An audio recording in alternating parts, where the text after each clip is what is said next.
am na ñu may wax maam Aram à cause de l'école mais sama maam moo tudd maam Aram man soxna laa tudd soxna Sembar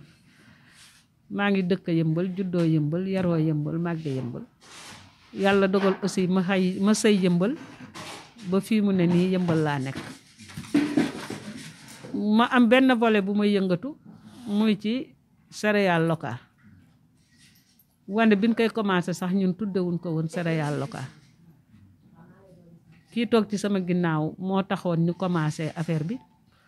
biñ koy commencé ñun ñaar rek la woon ci benn salon wante nag ñuy waxtaanu jigéen ak waxtaanu juboo ak waxtaanu aussi lu soxali sunu famille ak sunuy doom ak lu ñuy jàppalante moo nu indi ba un jour ma ne ko ndax mën ngaa defar cere mu ne ma mënuma ma ne ko ndax mën ngaa jaay mu ne ma liggéey rek laa bëgg mën na maa jaay l'idée m'est venue comme ça ñu commencé di defar cere jour bi ñu koy commencé aussi bi nu waxtaanee ba war a defar cere ji dama ne ko wax dëgg yàlla nit buy def dara da ciy dugal loxoom mu xamal ma tamit ne bëgg cee dugal sama loxo tax bëgg ñu commencé ko ma ne dañuy cotiser kon kenn ku nekk ñaata ñu expliqué te mu ne ma yoruma sax téeméer da ngay fontu rek léegi nañ ñëw en nature kon man ko man am naa dugub ci sama waañ est-ce que am nga mboq mu ree kaf ne ma danga tegoo ko dëgg li ma lay wax tegoo ko dëgg boo ma ne ko na nga ut 500 nga jënd ci mboq ma tibba dugub man ndax amoon naa saako dugub sama waañ ma tibba dugub jox ko mais malheureusement pour moom manu la mooñ man maa mën a mooñ donc il fallait que mu xaar ma ba ma wàcce bi ma wàccee ma ñëw mooñ ñu tey bi nu teyee ñu def laalo dem jaayi c'était pour régler un problème immédiat bi mu demee jaayi mu ñëw mu indi 1200 francs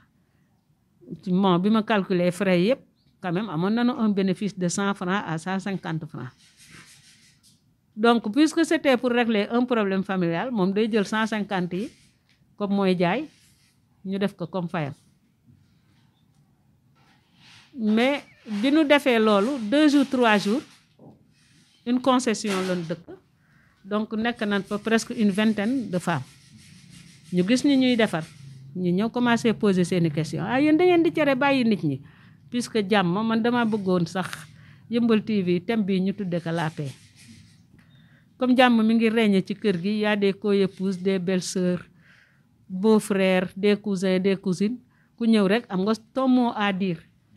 ma ne leen en tout cas ku bëgg a bokk de da ngay joxe 1000 francs comme action donc de 1000 francs à 1000 francs ñu yokk li ñuy def ba beneen xale bu nu jàkkaarloo kër ñëw ñama tànjaay yéen da ngeen di cere te waxoo leen na ko pourtant on en a besoin de ma ne 1000 francs mu joxe 1000 francs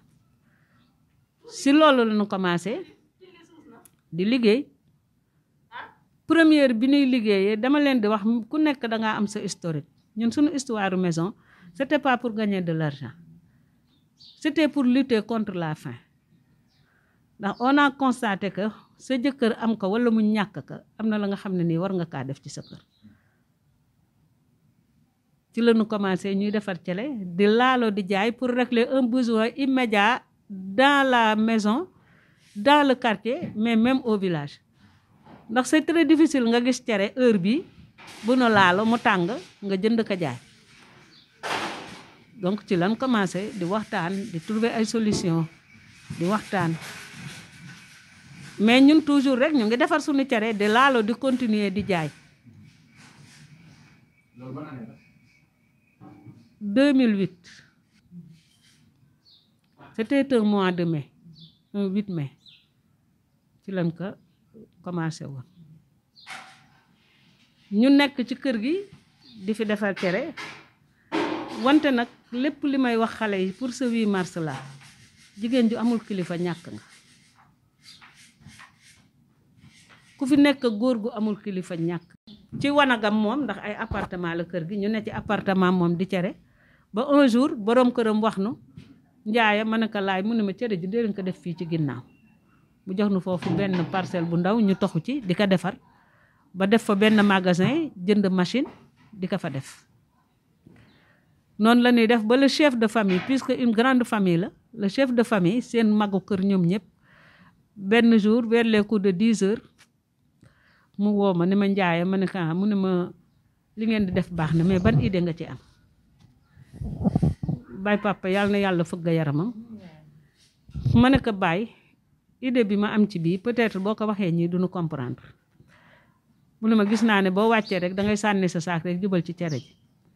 su ngoon jotee rek da ngay bàyyi sa activité yëpp taal ngeen dem jaay ñuy jaay bii côté ngay jaay bii côté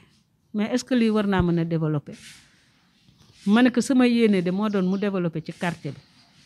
sama yéene moo doon mu développer dans tout Yeumbeul di doog a law fu muy law entre temps ñu ngi doon defar fonde di jaay plus ñuy defar fonde bi di gën a jar plus may constater que ne y a un besoin de dîner quelque part kan moo war a régler affaire boobu ñun ñoo ko war a régler ñun jigéen ñi nga xam ne ni ñooy recevoir dépense bi ñoo jur xale yi ñoo moom jëkkër yi ñoo moom kër yi ñoo ko war a régler ba jour boobu paa bi ñu waxtaan bu gudd mu ne ma yow daal duma xaar dara tey dañuy ànd bi nu àndee ñu ñëw fii ñaari kër yi benn la woon bi ñëwee muy espace bu yaatu ma teg benn brique taxaw xool man ko bàyyi fii baax na mu ne ma la location est un peu chère est-ce que di ngeen ko mën a dindi ci li ngeen di liggéey man ko non seulement dañ koy mën a dindi mais dañuy mën a fayeeku di fay ci la ñu joxe location bi ñu nekk ci ba mu yàgg jigéen ñi commencé di ñëw yéen da ngeen def céréale locale waaw bëggoo leen ku leen jàppale kay da ngeen nuy jàngal ma ne déedéet dañ lay fay ñaata ñu ne ngoon 300 ngoon 200 suba gi 300 c'était minime dafa tuuti fay bi dafa tuuti trop mais ñi comprendre xam nañ ne fay bi tuuti bu comme ñun bi ñuy ñëwuñu pour développer poche yi mais pour développer biir yi la ñu ñëw il faut ñu régler problème boobu wante yow mi fii liggéey booy dem mën ngaa yóbbaale cere boo reere mën ngaa yóbbaale fonde soo bëggee toggal laaxu sanxal mën ngaa yóbbaale sanxal ak noonu lan ko doon defee muy yokku di yokku ba tey ñu ngi ci journée 1500 à 2000 mais dafa am des membres fondateurs sax laa ko mën a tudde ndax am na ay góor am na ay jigéen peut-être jigéen ñi ngeen gis mais am na ay xale góor suñuy doom waa koñ bi ñu fi nekkoon dina jàppale ñii di wal ñii di weer ñii di def nangam ak nangam si la ñuy dem ba dugg ci defar caagiri bi aussi mu ñëw rek ak sunu xel ak sunu xol ndax suñuy doom dañ doon jëndi caagiri rek soow bu nu ko jëndee ñu jaay leen tuuti ba un jour am ko lay daal ne mais lii caagiri la nan leen ko def ndax boobu on avait amuñu woon benn formation mais am nañu but fu nu war a egg mooy fi nu war a egg mooy sunu koñ am na la nga xam ne nii bu nu ko fi soxlaa kenn waru kaa wëri fenn particulièrement mu nekk Yeumbeul Sud wante nag ñu def deux chevauchements ñun bu ñu dëkkee Yeumbeul Sud aussi maison bi mi ngi Yeumbeul Nord ndax Yeumbeul moo amul sud ak nord certes am na ci administration mais ci dëkk bi amul ñu def loolu ñuy defar caagiri mais bi ñuy defar caagiri ba mu yàgg ñu gis ne caagiri nit ki war na kaa mën a ute fu mu bëgg a reere ka wala mu aña ka ñu gis ne ngalax fi lan ko fekk fi lan koy bàyyi caagiri aussi fi lan ko fekk fi lan koy bàyyi ñu commencé di defar caagiri frais comme ni ñuy defaree cere frais pourquoi ñu jëkk ci frais bi comme li ma wax di nga ci lekk di nga ci am loo def sa poos mais sec bi aussi dafa nekk un autre besoin ba nga xam ne nii ñeneen ñi dañ kaa bëgg yow mi sa koñ amul kuy defal bi boo gisee ba lee da nga koy jël am na événement yi nga xam ne ni loolu ñuy dem ba mu yàgg ñuy jaay fonde l'idée m'est venue comme ça nous est venue comme ça est-ce que mënuñuy araw di jaay ci xew yi parce que gis nañ ne xew yi problème mu araw daf cee am ñun problème bu nu gis rek ci ñun dañuy uti solution bi ban problème a ci am da ngay def sa sunguf teg doo gis ku la arawal mais même boo gisee ku la arawal doo am qualité ñu commencé di araw di teg nit ñi jënd di toggal fonde 5 heures au lieu ñuy jënd seeti léegi dañuy toggal fonde 5 heures ndax araw bi moo nekkoon seen difficulté ñu dem ba mu yàgg nit ñi ñëw commencé est-ce que du ngeen nu arawal danoo am ngénte comme suba am nañu benn araw fi ñetti mbana mais ñu dem ba gis ñu naan arawal nu toggal nu laax bi moyennant quelque chose besoin boobu réglé wu foofu comme li ma wax ci cere ji léegi cere ji dañuy dem ba léegi dañ koy jënd fii ba Caaroy Géej Rufisque Mbaaw day dem ba Tamba ak fépp à l'extérieur moom vraiment du ma ne dafay dem ndax convoyé gu nu dara mais gis na nit ñi di ko fa jënd di ko fa yóbbu ñu foofu la ñu toll ci kii bi mais bi nu ci demee ba affaire bi xaw a sori ñu xam ne location c'est un élément de la pauvreté nan xalaat nan lañ ciy génne ñu commencé di xalaat ba yàlla dogal un bon jour boroom kër gi paa bi nu joxoon kër gi woowaat ma ne ma ñaari sœur ñoo moom kër gi kenn ki day jaay jëm leen kaa waxaale yàlla dogal boobu sottiwul mais deuxième bi mu mujj jaay mooy fii nu parti bi nu nekk mu sotti donc mu proposé nu ko à des millions wante comme kii moom dafa bëgg a xaalis njaaye kii li mu wax dafa cher et cetera et cetera et cetera donc ñu nekk ci loolu di def démarche yi ba yàlla suturaal ni ñu jënd ko mais biñ ko jëndee ni mu mel aussi mënul la nekk un minimum pour ñu def fi transformation ñu commencé encore yàlla suturaal nu ba nu def ci yi bâtiment ñu ci def parfois seen classe yi reporté ñëw fi mais man damay wax toujours déedéet ñi may àndal tamit comprendre ma même bu nu bëggee tamit dañuy d'accord ak man parce que àddina jàppalante la c'est vrai mais damaa war a téye ba mu dëgër nga dog ma fee fekk mais su ma téyewul te naa laan jàppale ma dara du sotti noonu la ñu def nekk ci dugub nekk ci mboq di liggéey ba benn jour ñu taseek kuy transformer sunguf mu gën a alléger sunu liggéey ndax farine de mil la ñuy liggéey léegi liggéeyatuñu graine de mil yi mu gën kaa alléger noonu la ñu nekk aussi wax dëgg yàlla li tax jàngale baax des jeunes comme ki ngeen àndal tey Maymouna Ndiaye dañ fi doon ñëw ñiy def agroalimentaire amoon nañ fi sunu benn doom fi la ñëw defee stage bi mu defee stage aussi bi mu paree ñu délivrer ko attestation de stage bi actuellement je pense que ne mi ngi ci institution yi gën a mag ci Sénégal donc moom itamit fi la nekk ñu di ko jàngal mu di nu jàngal ñu jóge fa am benn gestionnaire mu doon def stage aussi ñëw fi mu di nu jàngal ñu di ko jàngal mais ñu commencé ci mat këriñ neexu la chéré mu jóge ba dem ci gaz ñu commencé dem ci kopp moment yi difficile yëpp daal jaar na ni ci wante bu ñuy interviewé rek ñu ne Ndiaye la ñuy interviewé affaire bi day xaw a xat ndax aussi équipe mooy doxal mbir mais du kenn nit on se levait à 5h30 5h30 moo doon sunu première heure de travail 5h30 boobu ñu ngi ci biir kër gi ñëpp jóg ñu séddale sunguf si ñëpp bokk araw même séddale dugg ci koñ bi ñi bokk ñëpp ndax GIE bi mi ngi tudd GIE Thiénaba Yeumbeul man maa ci gën a feeñ mais duma présidente bi ñun suñu présidente Marème Ndiaye la tudd elle s'appelle aussi madame Seck sunu trésorière Awa Dieng la tudd Maam Anta Seck la tudd mooy denc xaalis yeeg yooyu c'est la sœur à notre mari ki ne fii ne ci boutique bi Awa Dieng la tudd madame Seck la tudd aussi loolu moo tax ma ne leen pratiquement y a plusieurs madame Seck ci fii c'est-à-dire dafa nekk une petite entreprise familiale man duma ko tudde GIE bëgg a dem ci une entreprise bu weesu familiale c'est-à-dire englober tout le quartier, englober tout Yeumbeul, englober tout Yeumbeul Sud. Gis nga parfois xale yi nanu gën a cultiver jàmm la paix ci seen mariage parfois di nga am loo mën a def man xam naa ne xale yi ñoom ñëpp elles sont capables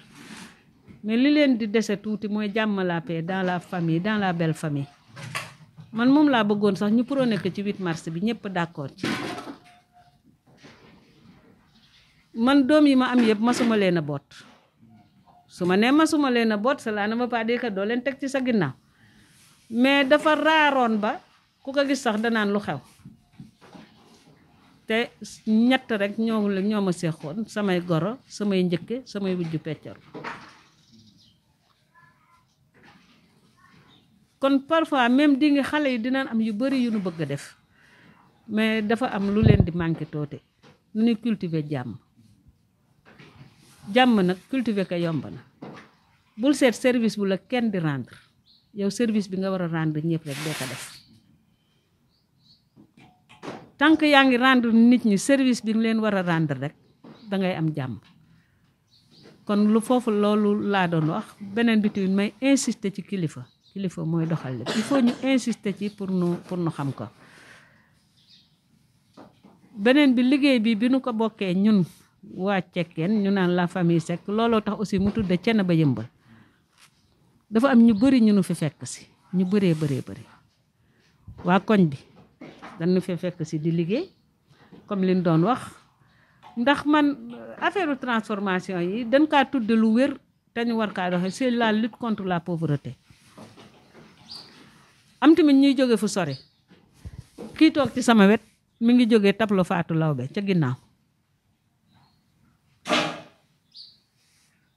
am na kuy jóge Yeumbeul Sud ca ginnaaw mairie ba ca benn baraak ginnaaw marché benn baraak am na ñuy jóge ginnaaw Alpura am na ñu doon jóge booru seen mairie boobu donc loolu lépp ci développement la mais développement mi ngi commencé ci biir kër yi mi ngi commencé ci këf yi wante dafa am bu gën a neex bu am ci maison bi loolu nag dinaa ko bàyyeeg ñi nga xam ne nii ñoom ngeen di demander noonu la ñuy def tey ba jënd maison bi noonu la ñuy def ba yàlla dogal ñu tabaxal ko sunu bopp noonu la ñuy def aussi ba yàlla dogal ku mel ne Maymuna Njaay ak yéen ñëw toog fi ci lu nu masul woon a xalaat mësuñu woon a boole tamit ci liggéey ne dinañu interviewé ñu wax ndax tamit nit ki bu fekkente ne dañu kaa teg pour mu war a rendre nit service waru cee xaar dara ñun comme danoo war a rendre nit ñi service warunoo xaar ci ñoom dara lu dul peut-être le respect de la parole loolu rek lañ ci mën a xaar léegi nag yàlla dogal na tey ñi fi nekk ñoo leen mën a gën a wax nu affaire bi doxe liñ ci séentu ëllëg ak liñ ci am tey ak fi nu xalaatoon ne démb du nu egsi fii tey bu dente ne nag la modeste personne de Mame Ndiaye madame Seck vraiment man yaakaar naa daal ñi ci sama ginnaaw ñoo def ñëpp mais du man bu njëkk bi nit ñi dañ daan defi tontine pour régler seeni kër biñ ci dëkk def ban année la 88 88 ba tey booboo ngi dox de 10 000 francs à 1 million mi dox te yàlla suturaal nu masuñu cee dem police masuñu cee dem gendarmerie masuñu cee am sax jigéen ñëw ne fayoo leen ma lu tax certes nag ay problème day am mais masunoo am problème mu xaalis pour vous dire que ne le développement leadership du sax xaalis comme nag ñun danoo war a rendre service nit ñi loolu la ñu gëm loolu lañu yaakaar duñu xaar service su keneen bu ñëw ci ñun bu ñëwee ci ñun tamit yàllaa ko dogal ñu nangu ko buñ doon xaar service su keneen bu ñëw ci ñun peut-être sax duñu egsi fii mais gëm nañ ne affaire bi c'est psychologie ci sa xel lay nekk bu sa xel nekkee ne mën nga war ngaa def dangay def te boo defee dangay am dangay mën man xam naa ne da ngeen a gëm ne interview bi 8 mars bi war ngeen a mën a jël jigéeni Yeumbeul ngeen jël jigéenu département bi boole ci jigéenu Yëmbal te pourtant 8 mars yu bari jaar na fi te masunoo xalaat luy 8 mars. beneen facette bi may wax ci Thiénaba Yëmbal léegi lan toog fii di wax ñu ne sunu nuróole kii 8 mars bi ndax dañ doon dem sax di animer ay panel 8 mars feneen te duma woon xalaat sax ne jël nañu comme le xale bi wax ne ma jour boobu forum bi doo ko xalaat da ngay ñëw rek ndax da ngay taseeg say xale yu la bëgg yu baax dan maa bëgg rek mais li ñuy wax yëpp newul ci man waaw après ngeen def dara yàlla suturaal la ndax wax neexul te yombul affaire bi jàll. dañ doon xëy 5 heures du matin bi ñu jógee ci biir kër gi du problème mu sécurité moo fi am ndax Yëmbal xam na ne foo juddoo yaroo fa ñëpp xam nan la donc y a pas de l'insécurité mais dañuy doon ñëw fii 6 heures du matin di liggéey jusqu'à 19 heures ay car lañu peut-être ñun ñi heure bi nu xëy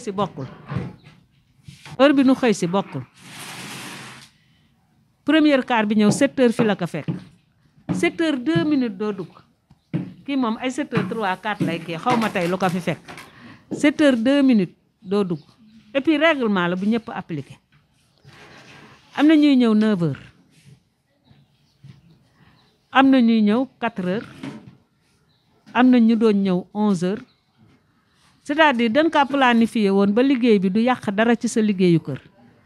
par exemple kii ñëw 9 heures ay doomam danoo war a jàngi 8 heures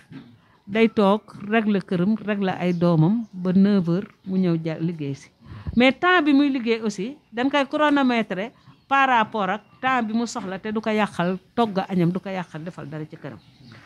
bon comme kii moom màgget la man moom 18 ans laa am moom toppatoowul xale deful lenn moom aptu na pour ñëw 7 heures noonu lañu ko donc temps bi dañ kaa répartiroon ci ñëpp capacité d'accueil bi fii minimal 75 femmes la jour fii liggéey jour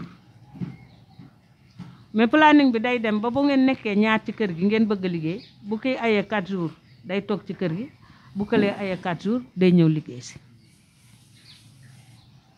amul may membre fondatrice amul dañ ma fee jël may liggéey gis nga kin fi jël muy liggéey su wàccee ñu fay ko wala par 10 jours ñu jox ko xaalisam wala par mois ñu jox xaalisam noonu lañ koy joxee kii nag moom comme daa bëgg xaalis bu wàccee rek danaan jox leen ma sama xaalis donc noonu lañu koy liggéeyee nombre bi capacité bi minimal su fekkente ne toutes les conditions sont réunies 75 femmes jour la. autorisé nañu dans la maison familiale ñu tabax fa benn bâtiment bu ndaw dugal fa benn machine wal ak benn machine sox bi ñu ñëwee fii machine wal bi ak machine sox bi continuer ak ñun ñu nekk fi ak moom loué fii ngeen toog tey ñun ñoo ko jënd à combien de millions nag wax dëgg yàlla mënuñu leen kaa wax wante yàlla moo nu suturaal ba nu jënd te su ma juumul bu ki ñaanul gisuma ku nu ci may dara à part moom rakku jëkkëram moo nu ci dimbali 100 000 francs ñu di ko ci gërëm di ko sant ndax aussi encouragement la bi nu ko jëndee ba pare ñun ñoo ko construire ba ci état bi mu nekk machine yi war aussi pour céréale locale dox minimal bi mi ngi fi waaw loolu moom boobu réalisation ñoo ko def macha Allah waaw beneen bi tamit mën naa kaa wax peut-être ñoom ñu développé ko réalisation bi nu gën a def mu gën a am importance peut-être ñoom yëgunu ko mooy am na benn jamono ñu noo ko waxtaan bi nu waxtaanee ñu trouvé ne lu waay mënti am sa njaboot ak a gën lu waay bon bëgg sa doom gën la lu waay baax bëgg sa doom gën donc ci la ñu taxaw ne war na noo dimbaliwaat sunu borom kër yi ñu commencé di fayal sunuy doom am na ña nga xam ne nii yaakaar naa ne ci salaire bi ñu doon am ci cere ji temps waap ñii si la seeni doom am BFEM ñii si la seeni doom am certificat ñii si la seeni doom am bac réalisation boobu moom mën nañu kaa wax waaw. doon nañ fi yor tamit étudiants yi yoroon volet commerce bi buñ daan dem di jàngi du ñu am paas ñu proposer leen 1% am na ñu ci bari tamit doon nañ ci gis seen bopp. suba li nu mën a xaar yomb na jafen na mais avec l'aide de Dieu tout est possible. suba dañuy xaar ku mel ne yow ut liggéey amul mu ñëw fii kon suba dañuy xaar suñuy doom ñu xam ne lii liggéey la ñu xam ne lii mooy liggéey dëggantaan ñu ñëw ànd ceeg ñun développer ko ba mu nekk du nekk TPE ndax fii mën nañ kaa tuddee weesu na quand même TPE peut-être petite entreprise mais mu bokk ci dans les plus grandes entreprises du monde waxuma du Sénégal du monde ñun foofu la ñu xoole foofu la ñu gisee waaw ñun suba bëgg nañu suñu doom yi defi agroalimentaire bëgg nañu suñu doom yi defi lépp lu nga xam ne nii day développer transformation bëgg nañu suñu quartier bëgg nañu yëmbal que ça soit nord et sud mu nekk fii benn patrimoine ba nga xam ne nii ñëpp ñoo koy bokk loolu mooy suñu perspective. dernière kii bi nu bëgg mu gën a gaaw ñu mën kaa def mooy trouver le cere comme des miches de pain partout dans le Sénégal. ma jox exemple kii vendeuse la on crée des vendeuses mën nga fee bañ a liggéey defoo fi dara boo ñëwee ñu nattal la cere nga jaay ba pare jël sa pourcentage ñun ñu jël. tout ça c'est lutter contre la pauvreté. donc danoo bëgg nii ngay trouver des miches de pain foo dem noonu foo dem fekk fa cere à midi à 1h à 2h à 5h du matin 4h du matin loolu la ñu bëgg. créer des restaurants yi nga xam ne nii du jaay lu dul ce qui est local boo ñëwee tey ñu defal la sunu table bu doy waar tegal la sa cere bu neex sa cere baase sa cere kobos sa cereeg meew tegal la sa ngalax et cetera nga consommer foofu mooy sunu première étape bi nu war a dem bu nu jógee fii incha allah su boobaa nag soxla nañu parfois ñoom xadindooy madame Seck bi ci des dañuy wax ndimbal toujours je dis non bu boobaa soxla nañu yéen ngeen def reportage ci koñ yi xale yu jigéen yi xale yu góor yi ñu ñëw ñu liggéey ñun loolu rek lañu soxla. le travail c'est la paix te jàmm nag mooy doxal lépp man loolu laay jox jigéen ñëpp mag ndaw xale ñëpp loolu laa leen di jox waaw. jigéen yaay suma yaay